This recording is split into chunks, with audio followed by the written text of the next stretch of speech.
조금 전 우리 김영환 위원의 질의에 대해서 그동안에 매몰되어 있었던 당파에서 벗어났다 이렇게 말씀을 하셨는데 이것이 후보자에 지명되면서부터 벗어난 것이죠? 실은 그렇지는 않습니다. 저기 4월에 탄핵 선고 판결문을 보고 제 생각이 많이 정리가 됐습니다. 그래서 그때부터 이제 사실 당협 활동이나 이런 부분에 상당히 거리를 두고 최소한의 의무만 하고 있었습니다. 이렇게 당파성에서 벗어나려는 시도가 그런 겁니까? 당협위원장직을 유지하면서 최소한의 활동하는 것? 근데 이제 제가 저를 도우면서 또 내년 선거를 준비하는 시구위원들 때문에 또 그분들을 또 안 도와드리기가 좀 어려운 면은 있었습니다. 양쪽 가사님 원펜타스 문제 관련해서 묻겠습니다. 어디까지 할까요? 후보자의 장남이 2023년 7월 달에 유학을 마치고 돌아와서 네. 2023년 8월에 대외정책연구원에 취업하지 않습니까? 네. 그래서 그게 연구원이 세종에 있기 때문에 세종에서 거주해야만 했죠. 그래서 장남에게 전셋집을 하나 얻어주지 않았습니까? 네. 그러면 거기에서 사실상 거주하고 출퇴근했던 거잖아요. 그럴 계획이었습니다. 근데 그 계획대로 되지가 않았습니다. 그 세종 아파트에서는 살지 않았어요? 뭐 아예 살지 않았던 건 아니지만 서울을 많이 왔다 갔다 했습니다. 예. 네. 그랬군요. 세탁하고 빨래 이런 걸 혼자 하기가 좀 힘들었다고 합니다. 글쎄 세탁 빨래를 그렇게 매일같이 했나 보죠? 반포에 올라와서. 그렇지는 않은데 이제 식사도 어렵고 여러 가지 어렵다 보니 네. 그리고 그땐 또 결혼 준비하는 것 때문에 서울에 거의 있었습니다. 네. 많이 오갈 수는 있었겠죠. 네, 네. 근데 이제 세종에 네. 이를테면 어머니가 얻어준 전셋집에 거주하기로 하고 그것에 대한 사용료를 내기로 계약서를 쓰지 않았습니까? 네, 아드님하고. 네. 네. 그러니까 거기 사실상 거주하려고 했던 것이죠. 네, 계획이 예, 그랬습니다. 그러면 당연히 네. 전입신고를 해야 되는 것 아닙니까? 전입 신고? 근데 왜 아드님이 전입신고를 하지 않았죠? 글쎄 그거는 저희가 그때 이제 아들은 직장을 좀 옮길 계획이 있었습니다. 서울로 다시. 아까 어떤 의원님이 그 서울에 있는데 입사 신청을 하지 않았냐 하는데 조금 한 달 살아보니까 좀 어려워서 서울로 옮기려고 했습니다.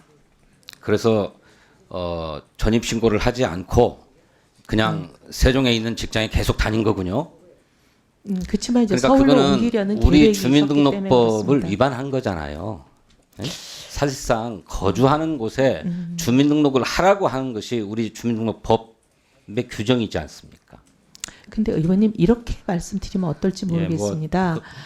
구태여 변명이 안 될 것 같아요. 아니요. 명백하게 네. 주민등록법 위반인데 어쨌든 그런 사정을 이용해서 후보자께서는 주택 청약을 했어요.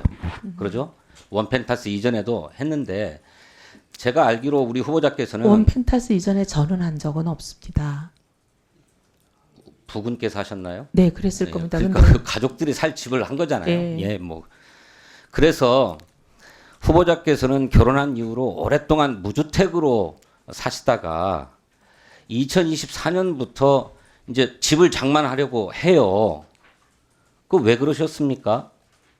그 동안에 집을 사려면 얼마든지 살 수 있는 경제력이 있었잖아요. 그런데 구태여 주택을 사려고 하거나 청약하거나 하지 않다가 2024년에 그렇게 하세요. 왜 그랬어요? 제가 2024년 총선 끝나고 실은 정치에 대해서 이제 많은 생각이 들어서 그때 사실 정치를 접을 마음을 어느 정도 가지고 있었습니다.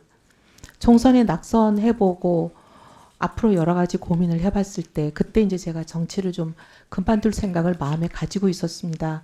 그런데 그 전에 집을 사지 않았던 것은 지역구가 서초였을 때였습니다. 지역구가 서초일 때는 종부세 반대 운동을 지역구민들의 의견이기 때문에 할 수밖에 없고 그래서 종부세 반대 운동을 시작하면서 2006년에 저희가 상속받았던 종부세 내는 집을 팔고 시작했습니다. 그래서 그 국회의원을 하는 동안에는 종부세 내는 집을 가지지 않겠다는 생각이 있긴 있었습니다.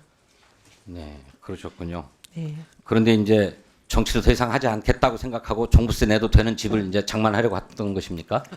그때는 이제 정치가 끝났으니까 예. 예. 그리고 가족들이 그 전세 이사 다니는 것을 많이 힘들어했습니다. 그다음에 후보자의 아들이 2023년 12월 결혼을 했는데 네. 무슨 문제가 있어서 조직한 부부 사이에 불화가 있어가지고 결혼이 깨질 지경이었다 이렇게 말씀하고 계시는데 그때는 깨졌다고 판단했습니다. 그래서 한 1년 반 만에 다시 사이가 회복된 겁니까? 많은 노력을 했습니다. 정말 모든 사람이 많은 노력을 했습니다. 본인들도 했지만 근데 그렇다면 그 후보자의 며느리 네. 이를테면 약혼녀라고 표현을 하시던데 사실상의 혼인을 했으니까요. 네. 그 며느리가 왜 후보자들의 이전을 위해서 집을 비워줘야 했습니까? 이전을 위해서 비워준 건 아니고요. 본인도 그렇지 않으면요. 이전하기 전에 집을 나갔습니다. 직전에 7월 네. 25일이라고 아까 우리 김영환 의원이 도표로 보여줬잖아요. 근데 이제 저희가 들어가게 된다는 거를 알면 사이가 좋지 않은 상황에선 당연히 나가지 않겠습니까? 그렇게 되는데 거기 있고 버티겠습니까? 그러면 며느리는 그 집에서 신혼집으로 얻은 집인데 혼자서 사신 거군요. 사이가 안 좋았는데 왜냐하면 본인 몫이 반이 있습니다. 그 본인 몫의 절반 중의 일부는 시아버지로부터 빌린 돈 아니었습니까? 네, 맞습니다. 네. 그래서 그러니까 그 자꾸 빌린 50% 지분이라고 얘기하지 마세요. 우리가 볼 때는 돈이 많은 집안이라서 그런지 몰라도 좀 이해가 안 돼요. 그런데 어쨌든 그 빌린 돈은 의원님 원펜타스 청약할 때 청약의 규칙에 네. 미혼인 자녀만 부양가족으로 인정되잖아요.